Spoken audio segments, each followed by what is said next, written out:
Right, well, I think we'll look to get started. So good morning, everybody. Thank you so much for coming and joining us for this morning's Digital Watercooler with myself, Kathryn Kendall, Chief People Officer at Benefex, and Matt Macri-Waller, our CEO and founder. Do a little bit of an introduction. I always feel it's very rude introducing myself to a room of people who can't then introduce themselves back, but that will probably take the entirety of the water cooler. So for those of you who don't know me, by way of introduction, I have been at Benefex for almost 6 years now, heading up the people and the transformation functions within the organisation. I always like to sort of tell everybody that my job is as unpredictable as probably the world of business is. I could be doing anything from one day to the next, but it's given me a really amazing opportunity to own that people function and sort of work as a member of the board as we've grown the business substantially over a relatively short period of time.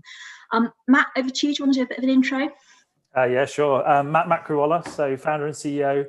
Day-to-day, I look after product strategy, roadmap, and just kind of general direction of the business. Although, with as much foresight in the world, I don't think 2020 could have been predicted in any way, shape, or form. But we'll get into that as part of the session today.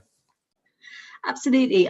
So I think in terms of what we're looking to cover today, we've been asked a lot over the course of 2020 in terms of how are Benefex coping with the impact of COVID, what's happened to business operations, how are you delivering to customers, how are you supporting your people?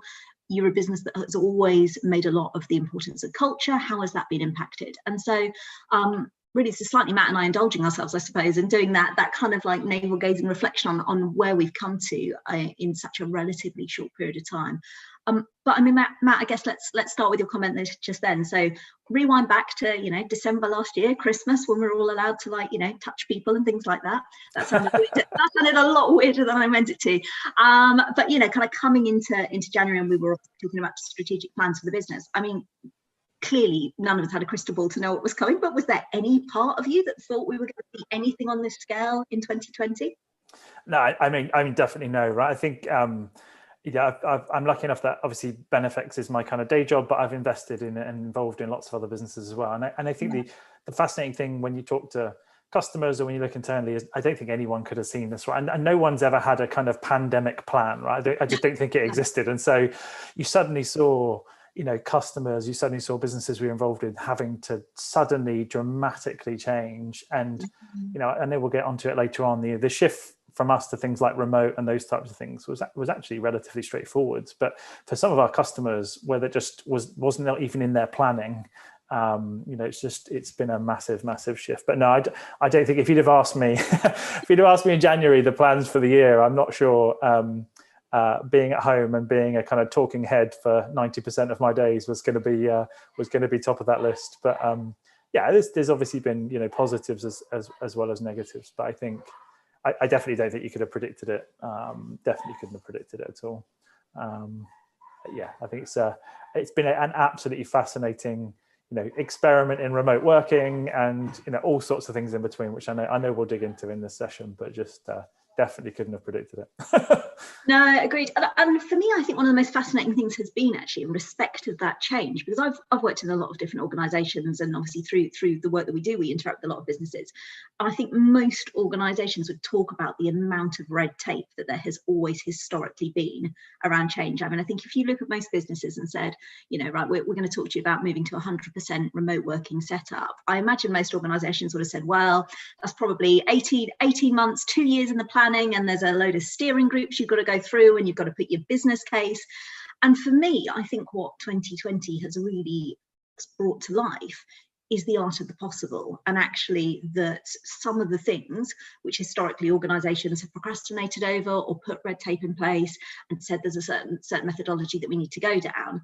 I think suddenly COVID, in times of crisis, because that's where we were certainly for the first quarter of 2020, in that time of crisis, COVID has suddenly stripped all of that away and gone, you know what, you don't need 18 months. I mean, we moved 280, 300 employees to 100% remote working and credit to our amazing employee technology team for doing this. But we moved with 24 hours notice. So I don't think either of us would ever have planned to do that. Yeah, no, that wasn't in the planning. definitely not the strategic plan. But actually, we delivered some amazing outcomes. So do you think this will change how businesses think about whole-scale change? Yeah, I mean, it's been really interesting to just watch some of our customers, and we've got people across all markets. So, you know, from progressive, very advanced kind of tech businesses leading the forefront in different parts of the market, right through to, you know, kind of bricks and mortar retail, healthcare, you know, everything in between. And I think the challenges are very different in each of those, but I think what's definitely been a kind of same theme is the pace with which people have been kind of willing to move at and able to move at. I think suddenly the word unprecedented got cited everywhere, and all of a sudden kind of it almost like those shackles that were there historically of these are the reasons why we don't do these things or haven't done these things kind of all had to come off, right? And so I think for a lot of them, I don't think anyone necessarily would have chosen to be working at that kind of 120, 130%, you know, kind of for days and days. But I think what it did give was real clarity of kind of vision and focus for them all. And I think what certainly the boards that I've kind of been involved with, or the customers I've spoken to about it, it gave this kind of absolute clarity of what they needed to get done. And then they suddenly all realized that when everyone was looking and pointing in that direction, what you could get done was pretty amazing. And but yeah, I think it's fundamentally changed the face, I think, of how people think about that change and that transformation. And you know, I will cite one customer that I think is really interesting. I think you know, this is all public, so this is nothing. I'm not divulging any secrets, but you know, Salesforce came out really early on and said very clearly that they were going to double down on investing in customers. And if you think about their product, it fundamentally helps people to run processes related to, you know, all sorts of things across how you interact with your customers and that whole customer experience piece, and that kind of across their whole kind of wider marketplace to do a bunch of different things that all of a sudden everyone needed a tool that was completely online, could be accessible from anywhere on any device. And so businesses like that, you know, and indeed Zoom that we're obviously on now, and those kind of businesses have just seen a huge shift and this huge change happening. I've got one of those lovely remote working moments that we've probably all had. You can probably hear the dogs in the background. This is one of those best laid plans where you kind of hope these things won't happen. I've also been joined by my youngest daughter, who's decided she's just off camera here. So any moment now she may appear. So it's one of those beautiful things that, COVID has brought. But that is one of the best things, right, about remote. That has been my favourite thing, bar none, is seeing people's houses, people's kids, people's families. My daughter walking in with a cake that she'd made to show you, Matt, halfway through a board meeting, I think was one of my particular highlights. She was very pleased. She wanted to show Matt her cake. But I think you're right. I think it has fast-tracked that. And I think what's been interesting for me is obviously from an HR profession's perspective, we've talked for so long about how important flexibility in terms of working setup is for attracting and retaining the best talent, for looking at sort of surrounding the diversity strategy, so looking at making sure that you bring a diverse population into your organisation. And I've always felt really lucky at Benefex because, frankly, that's been a really easy discussion to have, because the business were already recognising, no doubt because of what we do, you know, we look at employee experiences, we understand how that flexibility can contribute positively to an employee experience. But I've always found that we've been very receptive to that. So I think for us as an organisation, moving to 100% remote working and the flexibility of working patterns, to the point that you've made about people's personal setups, people, you know, suddenly having to attempt to become full-time teachers. I now know there's a very good reason I never went into the teaching profession, because I would be dreadful at it. But sort of the flexibility around that. So I think for us it was easy. But you know, when we took the leap back in March to say, right, we think the right thing for the business is to move everybody to 100% remote working, even though we were 100% behind flexibility of working and working patterns, did you, as the leader of the business, did you have any concerns or reservations at that point? I think the answer is yes, right? I think it, you know, for me, some of those reservations were really around, we'd put so much of our experience into, you know, yes, we had flexibility, yes, we had remote workers, yes, we tried to connect everyone together, but we also had put a lot of focus in great office spaces and great spaces to kind of work and collaborate. And suddenly that was going. So kind of it was one of those kind of not existential questions, but cultural questions about kind of what was important to us and how important that was, and how do we adjust and how do we still make it feel the same. And I think, you know, so there was one about that. There was one for me about performance, you know, kind of if you've got the rigor of kind of performance management, doing that kind of remotely, it becomes different because the conversations are different and the cadence of those conversations is slightly different. And I think the other thing is just so much of our culture was kind of really about communicating to people in a kind of very visible way. And obviously there's great tools that help you do that, but we really had to think about how did we double down in terms of things like kind of recognition, and how could we use the tools that we had available to us to make sure we were still kind of raising like the real profile of what was great and what was going on in the organization at all. And I think also there was some things that we didn't anticipate, right? In moving people quickly to remote. I just did, and this is my bad, I just didn't even think that we were in a place where, home was a dangerous place for some people, right? And I think it was one of those where we kind of thought, okay, this is the right thing, it's going to keep everyone safe. But actually enforcing people to be at home, suddenly for some people that wasn't the best place for them to be. And that might be because of their mental health, or that might be because of their physical safety. But it definitely threw out a bunch of issues like that I don't think certainly I didn't anticipate. But I don't know about you. I mean, what do you think? Because you're seeing probably a lot more of that kind of emotional piece as well, in terms of some of the conversations that people probably feel they can have with kind of your whole team. Like what do you think you've seen? Yeah, it's a really good question. And actually, before I continue, I realised I should have said at the start, we have a Q&A function. So if you have any questions or comments that you want to make that you would like Matt or I to answer, then post them into the Q&A function and we will come back to them at the end of the conversation. But yeah, to that point on sort of behaviours, I think you're right. I think certainly my initial focus was, okay, we have to look at how do we mobilise everybody to be able to work from home. So whether that's looking at how do we get the right equipment in place, how do we make sure that they're safe from a health and safety perspective in terms of their desk setup and going through the risk assessment process. And I think we've kind of seen this almost kind of this shift in terms of priorities for people. I definitely think that people went through the initial, oh my goodness, I'm concerned. Am I going to need to be able to, am I going to have to go to the office? Is that going to be safe? Am I going to be in a safe working environment? And we fulfilled that for them. We got them to a safe place and working from home. But then I think for a lot of people, they didn't then have the outlets that they perhaps had when they're in an office environment, talking with friends. And so a lot of that has started to become channeled through us, I think, as an employer, and specifically my team, who obviously have spent a lot of time on the HR side of things, making sure that they're in regular dialogue with people, trying to understand people's home circumstances. Because when you're in the office, I think a lot of people, quite understandably, want to leave a lot of home at the door, for good or for bad. You could have an amazing home life, or you could have a really tough home life. All of a sudden, home and work have become blended in a way that we've never seen before. Okay, there will be some people who have a great purpose-built set up an office outside their house or something like that, where they can walk down the garden and go and sit there. But for most of us, we're now trying to juggle full-time jobs with full-time being at home, often with other members of our family or households at home. And I think, therefore, that certainly what my team has started to see is probably quite extremes of emotions which have come out of some of that, and some of it is really positive. So we've had a lot of people going to us, this is amazing, I never want to come back to the office again. I'm so happy here. I don't have to I don't have to get dressed, I don't have to well, let's hope they're wearing something. But for some people, that home environment's been really positive. But for others, and interestingly for me, even those who at the start were like, this is amazing, 100% remote working, absolutely, I never want to do a commute, I never want to go and have to kind of sit in a traffic jam again to get into the office.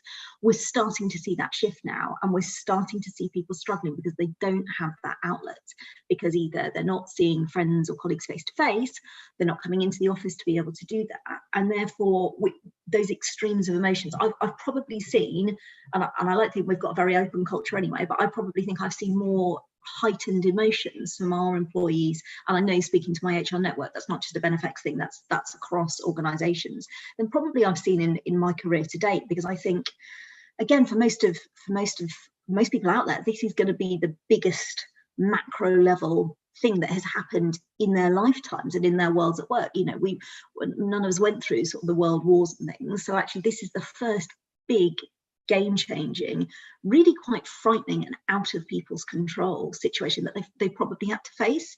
And I think we're all brought up to believe that having control over the day-to-day is a good thing to have, and B, something that we can reasonably expect. So suddenly I'm definitely a control freak. I like to be in control of everything, and actually suddenly realizing, Matt's smiling because he knows how true this is, and suddenly having that control go at the start of the year, I think has been quite frightening for people, and I think there's a challenge now, because I think probably back in March there was a hope that this would be a kind of a relatively short-lived thing, and okay, we would have to change some behaviours and change some patterns in terms of things that we did, but come the summer we'd have everything under control and it would all be fine and we'd all go on our way.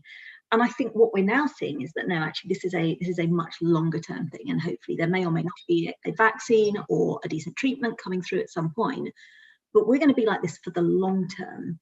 So do you think that is, in your view, do you think there's more that we will start to see change off the back of this being a longer term situation rather than a short term fix? Yeah, I think, I guess it feels like there has to be, right? I think it was really interesting because I think everyone was probably moving along kind of month to month, and I think everyone was in that mindset of, okay, we've got to tough this out for another X period and then lockdowns Y period. And I think it always felt quite temporary, I think, for people in terms of I've got to just make it through the next X period of time, X period of time. And I think what certainly it feels like over the summer has happened is that's probably firmed up to be much more long term. And you've got certainly lots of businesses now saying no one's going to be back in offices till January, February, March, April, May, June, till vaccine, till something. And I think it's really interesting to see, because I do still think that people are at the either end of that spectrum, and there's lots of people in the middle, right? Which is kind of, I love it, I never want to go back to an office, remote is my future. And then the other end of, I love the office and I really miss it and I want to get back there, and all sorts of kind of flavors in between. But I think for that group at that first kind of end of like, I just want to be remote forever, that's a massive amount of people now. because because a couple of things have happened. I think they've proven it can work, which I think was always the kind of barrier for lots of organizations of kind of like, well, you say I can't because it won't work, right? Whereas actually now this is actually suddenly proven for a whole bunch of people. And I know we've had some really interesting requests through, I think hopefully Kathryn won't mind me divulging, we've had people who said, I've proved I can work remotely, I'm going to go live in a camper van and I want to kind of travel around, Europe, and I don't see a reason why I shouldn't be able to kind of, wanting to go to kind of far flung off places and work from there. And, I think parking any of the security and information security concerns for a second, I think it's just really interesting that people are feeling comfortable to make those requests because they feel like they've proven that they can make it work. And obviously there's huge swathes of industry that's just not relevant for, right? Where, if you're a cinema chain or you're a retailer or whatever it might be, you want to get those places back open and get people back moving and get people back out into the market, right? So I do think it's gonna certainly be, we've kind of, I don't think I've ever read more about like what the future of offices and work and all those things might be. And I don't pretend to have all the answers, but it's certainly some really interesting thoughts going on from people about how do you even reopen offices again? I've got some customers saying we're going to create this fast pass system where you get checked and validated on your way in, and you get temperature checked, and then you get a pass, and then you'll get a, like at the theme park, like you get a time to come and kind of get on the lift. I'm not quite sure it's as fun a ride, to be honest, but I think you get that moment of yours to go up and be in the office. But I think I mean, I don't know if you feel comfortable to share. Like, it was when we did that kind of feedback internally, and we asked the business, like, would you want to kind of go back to the office? And then when you then kind of the team asked that secondary question of, would you be wanting to if you had to wear protective equipment? I think if you're comfy to share that, I think it was a really interesting kind of insight, I think, to what I think a lot of people are feeling. Yeah, absolutely. So we effectively, hi Imogen, Matt's daughter's come to join the chat. So we effectively, as a business, wanted to understand how people were feeling. So we put out some surveys and we spoke to people within the organisation in terms of, what do people want? Because there's this real push from the government right now to get everybody back to it, basically to get everybody back to normal. And I understand that, right? Because they're walking this very fine line between actually ensuring that we have an economy to go back to, but obviously keeping people safe at the same time. So we talked to people in the business to understand what they wanted. And as Matt said, the responses were on a real spectrum from, I never want to be back in the office again, to, please, God, open the office tomorrow. I need to be back. I need to get back to normality. But then when you talk to people about what is possible in respect of a return to the office, so I think when most people talk about wanting to be back in the office, what they want, and certainly, you know, I speak for myself here, I'd love to be able to get back into the office for at least part of the week, but I want to be able to do it on the basis that we could do it previously. So we were able to go into the office previously and interact with anybody that we wanted to. We could use all the communal facilities. We could sit down and have face-to-face meetings. We could, you know, sort of interact with large groups of people. And actually, for anybody who's had the joy of reading I think it's a 63-page government document which talks about what you need to put in place to keep offices safe when you return, quite rightly, a lot of those things are off the table. So a really good example for me would be meetings that I don't think you can replicate remotely some of the natural interactions that you have in a face-to-face meeting. But actually, if you read the guidance, you shouldn't be holding face-to-face meetings unless it's absolutely unavoidable. And actually, you need to continue to conduct your meetings via Zoom. There's a big debate going on about masks, which we'll all have heard. I think the guidance on schools has changed this week so that masks will need to be worn in communal areas. I think there's an open debate as to actually, should we, as a responsible employer, be looking for, if we did bring employees back to an office environment, should we be asking people to wear masks? So we talked to people about that and said, if we did open the office and you could come back in, how many of you would be prepared to wear a mask for those days? And all of a sudden, probably, I would say 50% of people who said, well, I'd like to come back to the office for at least some of the time, when you say, but if a condition was that you couldn't have face-to-face meetings and you couldn't be interacting in the social areas and you might have to wear a mask, that suddenly drops to about 5%. It's really quite marked. And I understand the reasons why that is. But I think to the point Matt made at the start, for us as a business and for that cultural piece, that's been quite difficult to navigate, because I think our office has been such a hub of that culture, and it's given people such a sense of belonging. And while I think we've done a very good job as organisations of replicating all the day-to-day transactional stuff, and actually, you know, for us, the metrics that we measured performance on when we went into remote working, those have all improved. So we're delivering at least as well, if not better than we were previously. What I haven't seen anybody do well yet is, how do you replicate those impulsive social interactions, those, and I hate the phrase, but it's those water cooler conversations, those, you know, impromptu, or I'm walking past you in the kitchen and, oh, I've just had this idea and actually you might be able to help me with that. I haven't seen anybody do that well. Matt, I don't know if you've seen anybody out there, whether here or in the States or elsewhere, who's replicating those social bits. I think, interestingly, one of the best things I saw internally was early on, a group of people who met quite a lot socially opened up the Taverna, as they called it, and it latterly got renamed the Winchester. So for anyone who likes Shaun of the Dead, hopefully you can get that reference. But I think you know, that was interesting, because basically they just left a room open all the time, and the idea was you could kind of drop in there and have a coffee with someone, or, you know, send someone a quick message and you both drop into there, and it became much more like a social. So it became much busier in the evenings, because people would sit, you know, and have a drink together, or sit and whatever else. And I think it was just, it wasn't normal, but it was some semblance of normality, if that makes sense, like, for people. So I haven't really seen anything done really, really well that kind of replicates that level of interaction, because I think it's the spontaneity, the kind of, you know, the chance encounters, the quick updates, the bumping into people. And I don't know about everyone who's dialed in, but certainly for me,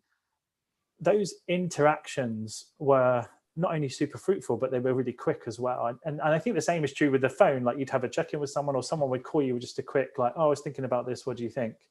Whereas now everything is scheduled, everything is, you know, at least 15 minutes to half an hour.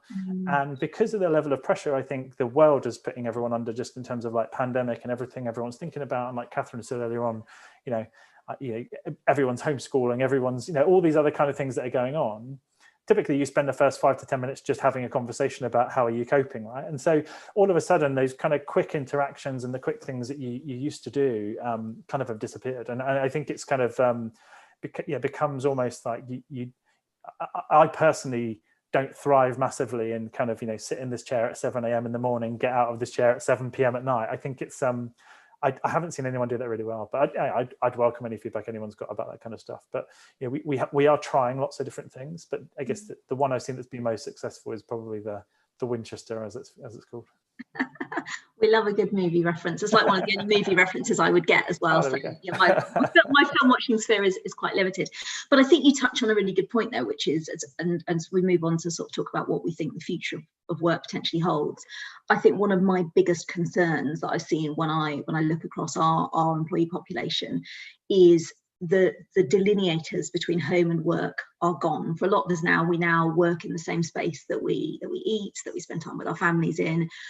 Commuting, for better or for worse, and goodness me, I'm in no rush to go back to my 2 hours on the M27 in the morning, but commuting naturally marks the start and the end of that day. And I think I've definitely seen a real danger of working hours creep, even beyond, you know, what we would normally expect in perhaps a busy period, because it's too easy. I think your laptop's there, it's visible, it's in sight, and I think it's one of the biggest challenges I've seen people, and actually particularly the teams who've probably sat at the heart of this pandemic. So I've seen it a lot with my team in terms of, you know, being there, being that this kind of always on culture to be there for employees.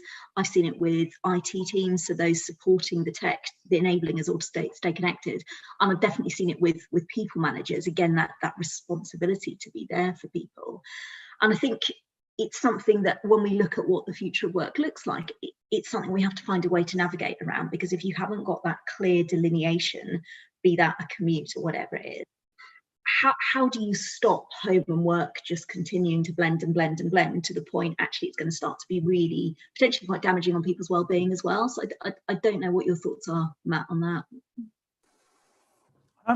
I think there's no doubt at all that for a group of people that is going to become the number one issue, right? I think it's going to be the biggest concern point for organizations as a whole. And maybe, to be honest, maybe that mental health challenge has always been there, but this is now just enabling everyone to be much more open about it and talk about it much more. But I guess specifically when I think about kind of the future of offices, and kind of the future of a kind of, you know, work in that context, I think it's really challenging. I got asked to speak at an event just recently, which was a kind of bunch of tech entrepreneurs, and what they wanted to kind of understand was what were we thinking about in terms of kind of return to office and those types of things. And you know, I think whilst we hadn't planned to share anything here, I was just going to share this on screen because this was one slide that I kind of had in those conversations, which showed kind of the polar ends of that conversation, which was kind of like for the people that never want to go back to the office, how do they think about culture? How do they think about those people's productivity? How do they collaborate? How do you get someone aligned strategically when they go from, you know, their bedroom to wherever they work, and they don't really have a kind of getting in the mindset of being at work? And then on the other side, where you've got, you know, people in the office or trying to get back to the office, like in the meantime, how do we cope with their kind of mental health and help them? But then how do you get them there safely? It's kind of, you know, I look at buildings and there's just so much around them that you just can't control, because you can't control the communal spaces, you can't control, like, how does someone get there? And, you know, I know we early on, Kathryn, said for us, like, you know, any amount of kind of risk to people's health is just not worth it, right? It's kind of, you know, we just wanted a kind of zero tolerance to that kind of stuff here. And I think the bit I kind of always wrestling with is the future a place that puts people under higher mental health risk or higher physical health risk? Or, you know, what is the kind of normal risk that we're going to end up with kind of having to accept over what will probably be quite a long time? And so I think, you know, I guess I think about it as kind of like what offices will become, what cultures will become, and how people communicate, I just think is fundamentally changed. I think that there's no way to avoid that.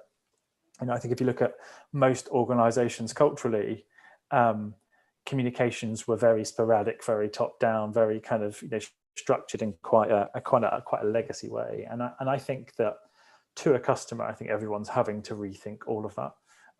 You know, really rethink how you embrace digital tools. How do you reach people? How do you get them connected? How do you bring them in? And so, you know, I think there's some really positive changes in there, but I also think there's a very difficult path to navigate through for pretty much everybody, which is like, how do we do this well and in a way that preserves whatever is important to our culture? You know, when I spoke at that event, I kind of said to people that there's no right or wrong in all of this. Like if you're a culture that decides, do you know what, we need to be in the offices, that's how we work well together. You know, I think one of the biggest proponents of that was Apple. I don't know if everyone saw, you know, Apple came out and said very, very visibly that they had struggled in their product parts of their business to collaborate well enough in building new products, that they were looking as quickly as possible to get people back to offices from kind of like July just gone. So, I think you have to kind of work out culturally what's right for you, and then kind of move everything around and into that new norm. And I think, like I said, I don't think we've got all the answers, but I think what is fascinating is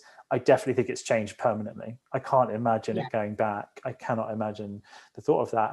And that brings all sorts of different challenges, right? And I just look at us, it's like, what is onboarding when you have to do it fully remotely?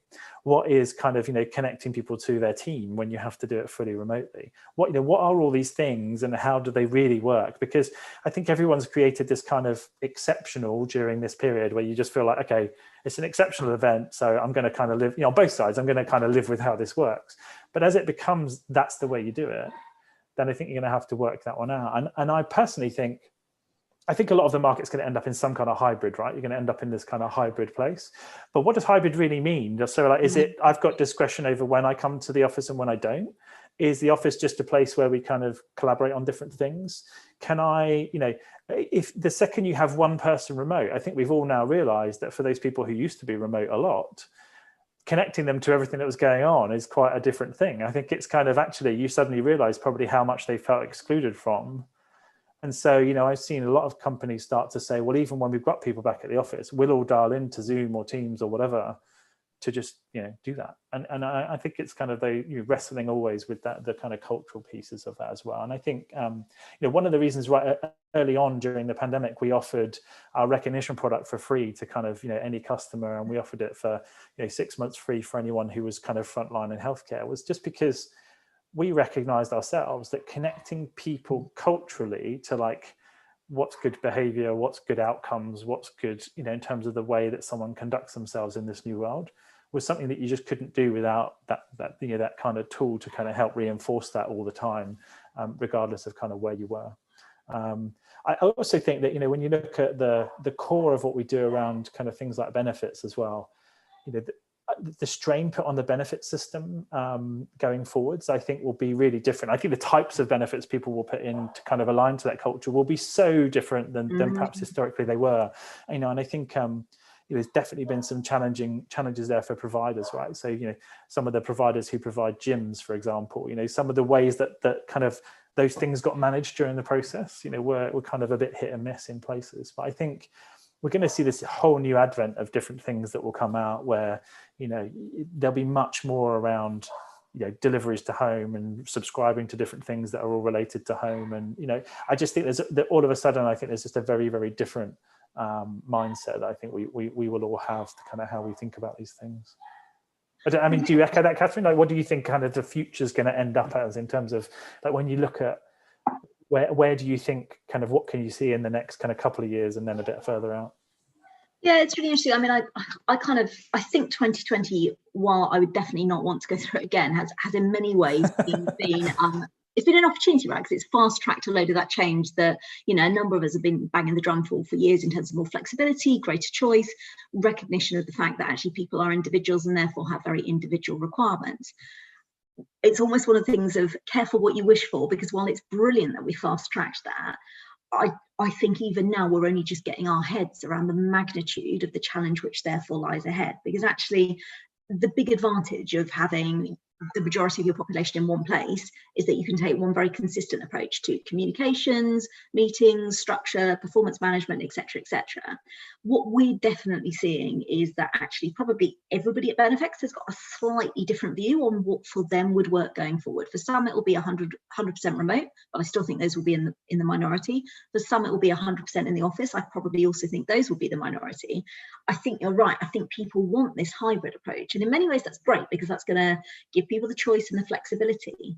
But to manage that hybrid approach in a way that maintains your culture, keeps all of the good stuff that you have, maintains that communication, finds a way to replicate those spontaneous interactions, the water cooler conversations, and enables your business still to deliver, still to move forward, and still to grow fast. I mean, that's monumental. That is monumental to deliver that. And I think we're going to get very, very used very quickly, certainly from an HR perspective, that there will not be a one-size-fits-all approach, be that in communication, be that in, sort of how people interact socially, be that in, like you say, onboarding, what that culture looks like. And I think organizational cultures, to be successful, are going to need to evolve in response to that, right? That actually, you will have different populations of people on any given day.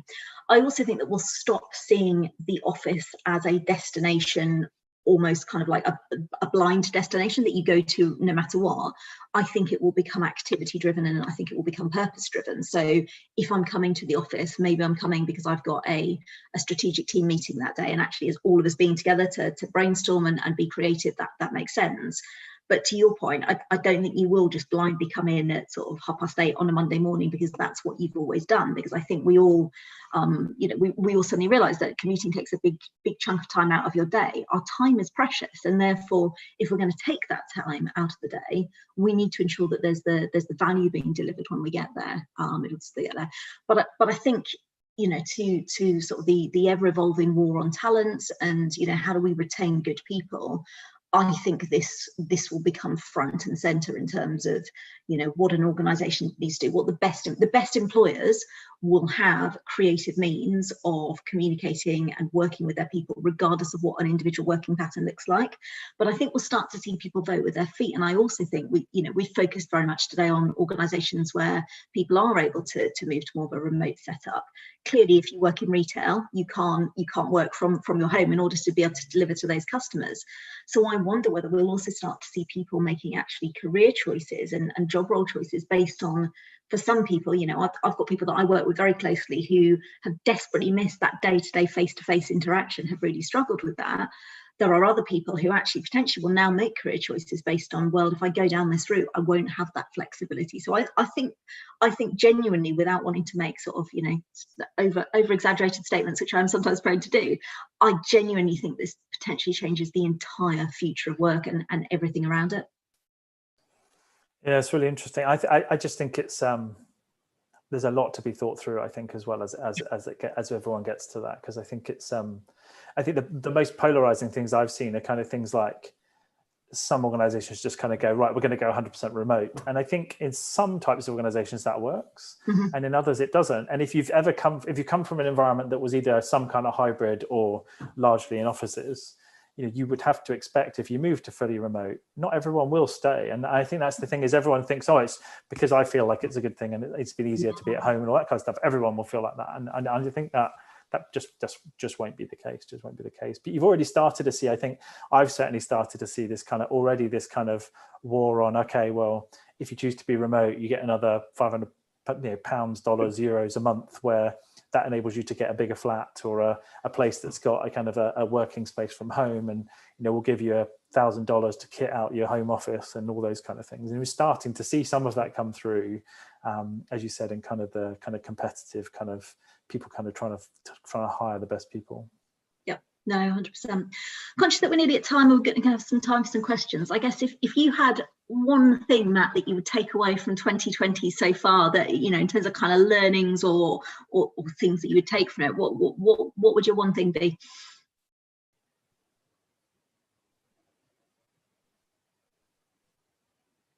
Kathryn, can you hear me?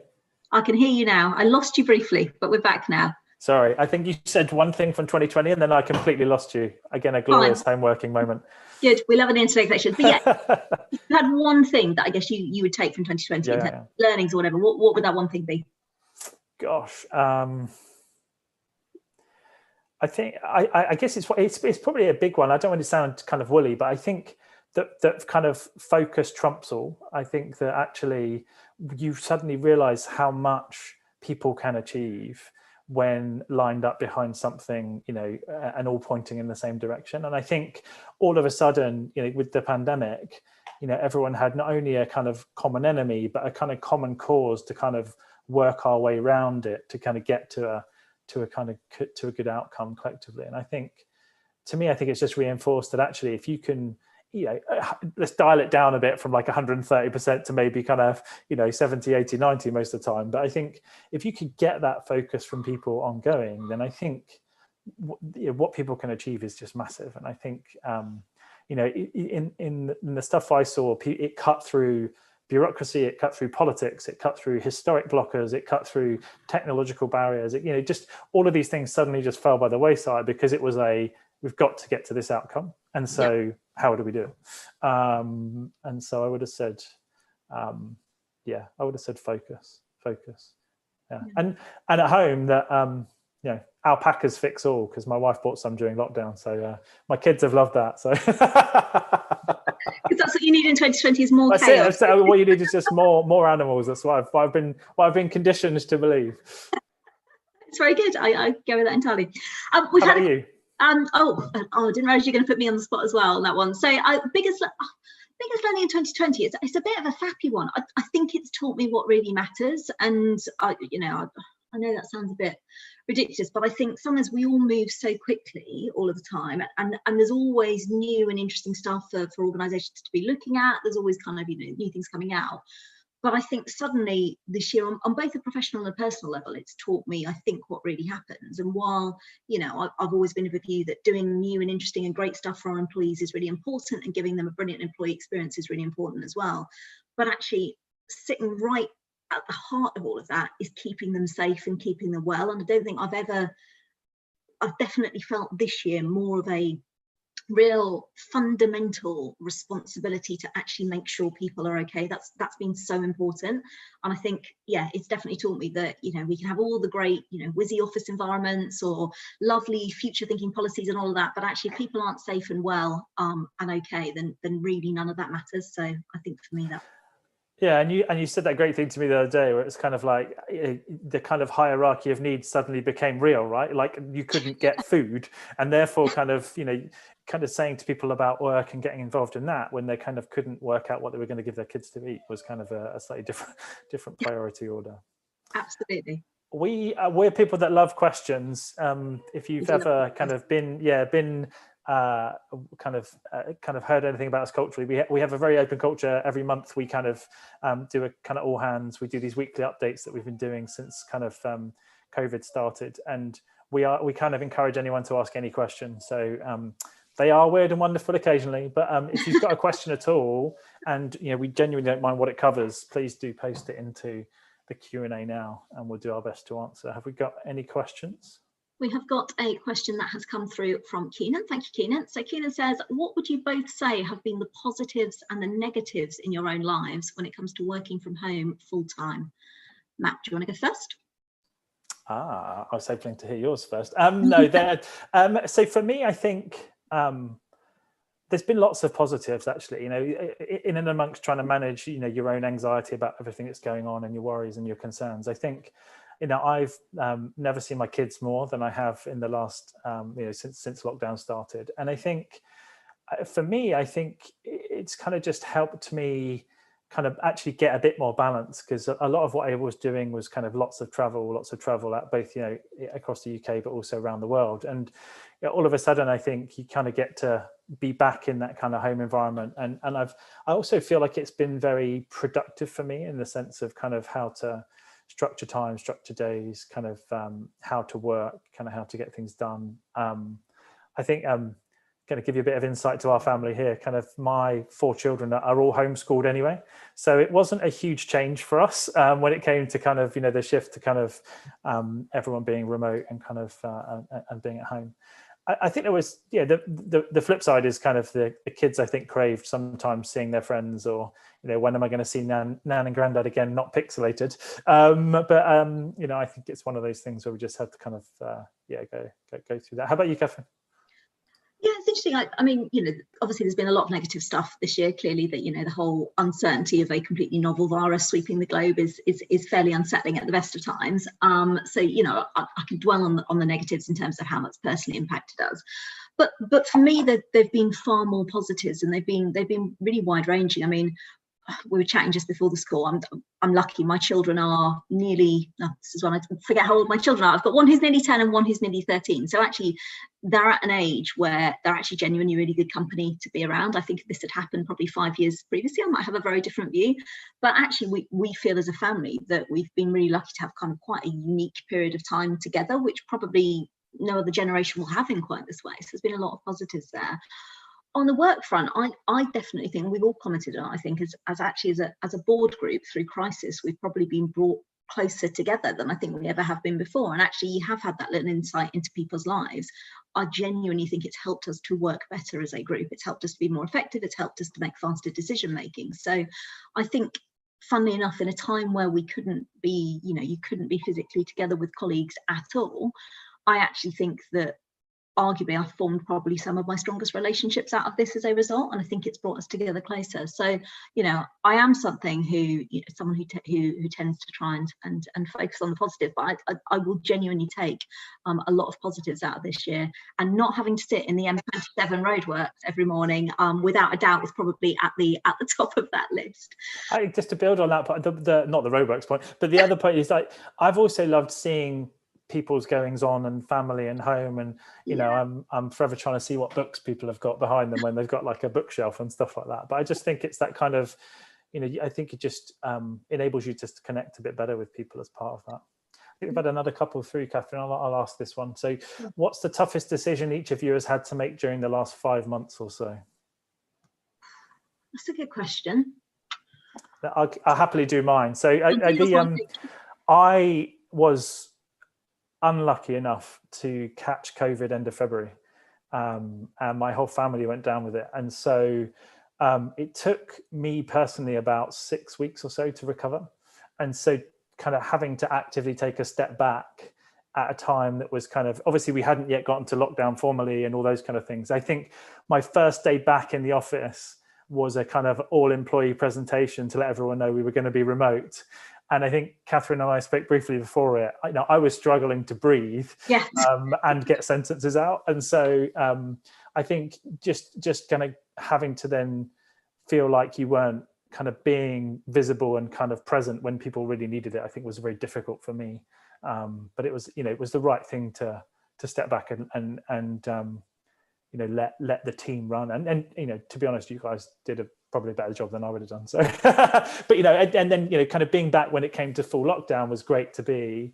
But you just, I don't know if anyone who's had a family member have it, but it's just very, you just can't do anything.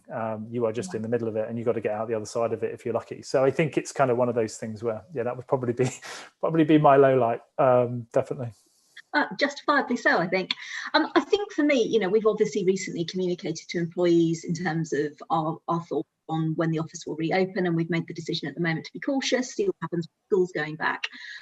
I wholeheartedly think that was the right decision to make, but I think it was also a really tough decision to make, because you're conscious that while for some people that's brilliant news and they can have it, for others, I know firsthand that has had a huge impact on them and how they're feeling. So I think probably the toughest decisions have been all around knowing you can't please everybody, and therefore you have to do what you think is right. But at a time where there's no guidebooks written for this kind of scenario, right? There was nothing in any of my HR exams that says, and in a pandemic situation, this is get the book out.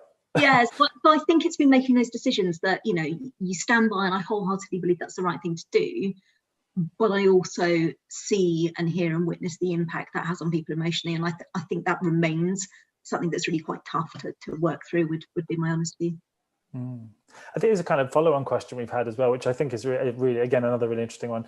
How has it been being the people who've had to be responsible for supporting other people? Has there been a case of putting a brave face on while you focus on employee needs? Interesting. Yeah, it's my team have been incredible throughout this. They really have. They've been amazing, because they've absolutely spent time with people. I've definitely felt a sense of responsibility like I don't think I've ever felt at any other point in my career, because you are so conscious. For some people, you're the only person that they maybe speak to that day. You are perhaps the person who, and we've had some real life situations of needing to recognise early warning signs and get people the support that they need, etc., etc. So I think there's come a huge responsibility with that, but I always say this with HR, I also think there's a huge privilege that comes with that, and I feel genuinely privileged in terms of the things people have entrusted me with, felt able they can talk to myself and to the team about.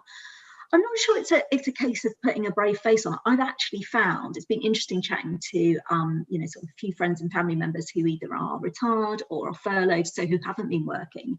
And I think they have arguably struggled more than those of us like myself who've been lucky enough to work through this period, because actually work for me has been such an important focus during this time, and actually having the distraction of needing to do the right thing for our people, etc. I think at times when the world is a little bit uncertain, for me, has been hugely helpful, and I'm very grateful for it. But I don't know if you have a different view, Matt. No, I don't have a different view. I think for me, I think it's one of those where I guess I've always seen it's my role to kind of both be kind of custodian of our culture and our people, but also whether it's safety, whether it's bringing energy into the business, all those kind of things. I kind of see that that's my job. And so were there days when I looked at some of the things going on and thought, I don't really know how we're going to solve that? There definitely were, but I think I hope if any of our people were kind of presenting now, I hope they would say that we tried all the way through to be super transparent, and where we didn't know an answer, we just said we didn't know an answer, and that we were working hard to get you an answer. But we always tried to be kind of like super clear and just kind of really provide kind of all the answers. And so I think, whilst I wouldn't say I was putting a brave face on it, I think there were at times kind of like, you like Kathryn said, there isn't a playbook. There isn't like I can't phone up a mentor and go, oh, by the way, when you last had a pandemic, like, what did you do? It just doesn't work, right? You can't do that. And so you're kind of all sitting there a little bit kind of scratching heads and those kind of things. But I like Kathryn, I think the burden does kind of weigh heavy on me of making sure people are safe. And I think that's kind of, I think it's, safety means all sorts of different things in this current environment, but I think I think we're trying to do that and put that first. Clearly we want the business to continue. Clearly we want to deliver great things to customers. Clearly we want to make sure those things happen. But at its core, we've got to make sure that the people who do that, which is kind of every employee, kind of feels safe, feels supported, feels like they have an outlet, feels like they have someone to turn to. All those kind of things, I think, has just been a big focus for us. The weird thing though, Kathryn, I would have said is like communication wise, I don't think masses has changed. Like we put in the weekly updates, which is probably just a little bit more of a kind of increased cadence, but we were transparent. We were doing those monthly. We were happy and willing and open to answer any questions. We've got quite a flat structure. I don't think lots changed in that. I just think we kind of dialed up the frequency and the cadence of it. Absolutely, and I think we were lucky, and I think it's one of those things where, not that we ever planned for pandemics, we didn't know that was coming, but I think some of the good housekeeping habits we got into in terms of regular communications actually made it so much easier as we went through this process, and stopped it being as much of an uphill struggle as it might otherwise have been. So yeah, it's been an interesting year, that is for certain. I think that's everything in terms of questions. So all that remains really is to say thank you all so much for giving your time today to come and listen. If you have further questions, if you want to know more, feel free to contact Matt or myself via LinkedIn, or pop onto the website for more information about us and what we do. But thank you for your time. Have lovely bank holiday weekends, and as always, stay safe and well. Take care, everyone.